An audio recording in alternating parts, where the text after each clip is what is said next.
Assalamualaikum warahmatullahi wabarakatuh. Halo Sobat Vidivisi. Baru-baru ini ramai di sosial media terkait video viral seorang pemuda yang diduga mengalami sakaratul maut.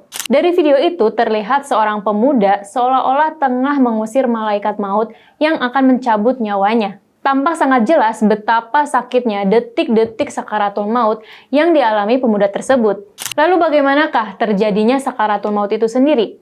Apakah benar rasa sakit pada saat sakaratul maut sama seperti tertusuk 300 pedang? Dan bagaimanakah kisah malaikat maut yang mencabut nyawa Rasulullah SAW? Simak kisah selengkapnya hanya di Muslimpedia, tempat kamu menemukan kisah-kisah Islami bersama aku, Miajeng Suyitno.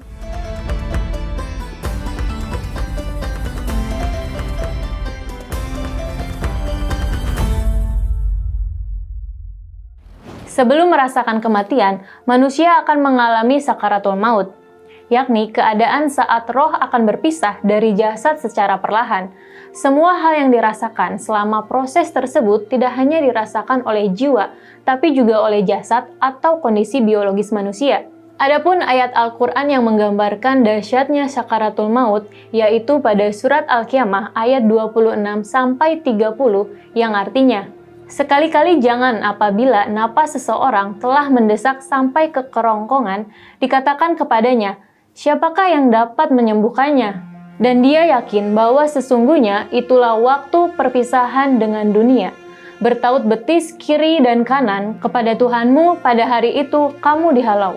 Selain itu dijelaskan dalam Al-Quran surat Al-Waqiah ayat 83-85 yang berbunyi, maka mengapa ketika nyawa sampai di kerongkongan, padahal kamu ketika itu melihat, dan kami lebih dekat kepadanya daripada kamu, tetapi kamu tidak melihat. Ayat ini menjelaskan bahwa Allah Subhanahu wa Ta'ala telah memberi peringatan kepada orang yang mendustakannya, apalagi saat sakaratul maut tiba. Imam Al-Ghazali juga pernah memberikan gambaran bagaimana proses sakaratul maut itu datang kepada manusia. Beliau berpendapat bahwa rasa sakit yang dirasakan selama sakaratul maut seperti menghujam jiwa dan menyebar ke seluruh anggota tubuh. Sehingga bagi orang yang sedang sekarat, merasakan bahwa dirinya ditarik-tarik dan dicabut dari setiap urat nadi, urat syaraf, persendian, dan dari setiap akar rambut, serta kulit kepala hingga kaki. Lalu benarkah rasa sakit pada saat sakaratul maut sama seperti tertusuk 300 pedang? Ibnu Abi Ad-Dunya rahimahullah meriwayatkan dari Syaddad bin Aus radhiyallahu anhu, ia pernah berkata, kematian adalah kengerian yang paling dahsyat di dunia dan akhirat bagi orang yang beriman. Kematian lebih menyakitkan dari goresan gergaji, sayatan gunting, panasnya air mendidih di bejana. Rasulullah SAW sendiri pernah bersabda bahwa sakaratul maut itu sakitnya sama dengan tusukan 300 pedang. Hadis riwayat At-Tirmizi. Dahsyatnya sakaratul maut akan dialami semua manusia, baik umat muslim maupun non-muslim. Tak ada yang bisa menghindari dari pedihnya sakaratul maut, kecuali orang-orang yang dirahmatinya, termasuk baginda Rasulullah SAW. Beliau pun mengalami detik-detik sakaratul maut. Allah mewahyukan kepada malaikat maut supaya turun ke bumi menemui Rasulullah SAW dengan berpakaian sebaik-baiknya. Allah menyuruh malaikat maut mencabut nyawa Rasulullah SAW dengan lemah lembut. Seandainya Rasulullah menyuruhnya masuk, maka dia dibolehkan masuk. Tetapi jika Rasulullah tidak mengizinkannya, dia tidak boleh masuk dan hendaklah dia kembali saja. Maka turunlah malaikat maut untuk menunaikan perintah Allah Subhanahu wa Ta'ala. Dia menyamar sebagai seorang biasa. Setelah sampai di depan pintu tempat kediaman Rasulullah, malaikat maut pun berkata, Assalamualaikum wahai ahli rumah kenabian, sumber wahyu dan risalah. Fatimah pun keluar menemuinya dan berkata kepada tamunya itu, wahai Abdullah, hamba Allah, Rasulullah sekarang dalam keadaan sakit. Kemudian malaikat maut itu memberi salam lagi. Assalamualaikum, bolehkah saya masuk? Akhirnya Rasulullah SAW mendengar suara malaikat maut itu. Lalu Rasulullah bertanya kepada putrinya Fatimah, siapakah yang ada di muka pintu itu?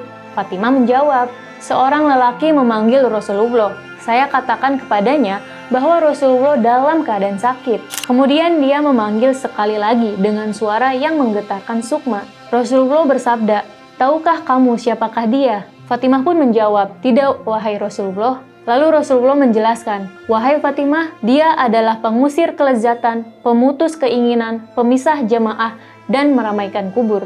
Kemudian Rasulullah pun bersabda, "Masuklah wahai malaikat maut." Maka masuklah malaikat maut itu sambil mengucapkan, "Assalamualaikum ya Rasulullah." Rasulullah SAW pun menjawab, "Waalaikumsalam ya malaikat maut. Engkau datang untuk berziarah atau untuk mencabut nyawaku?"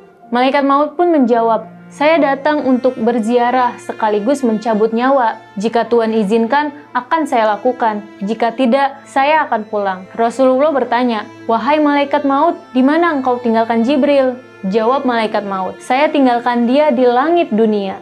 Baru saja malaikat maut selesai bicara, tiba-tiba Jibril datang lalu duduk di samping Rasulullah. Maka bersabdalah Rasulullah, "Wahai Jibril, tidakkah engkau mengetahui bahwa ajalku telah dekat?" Jibril menjawab, "Ya, wahai kekasih Allah." Ketika roh Rasulullah sampai di pusat perut, Rasulullah berkata, "Wahai Jibril, alangkah pedihnya maut." Mendengar ucapan Rasulullah itu, Jibril memalingkan wajahnya. Lalu Rasulullah bertanya, "Wahai Jibril, apakah engkau tidak suka memandang wajahku?"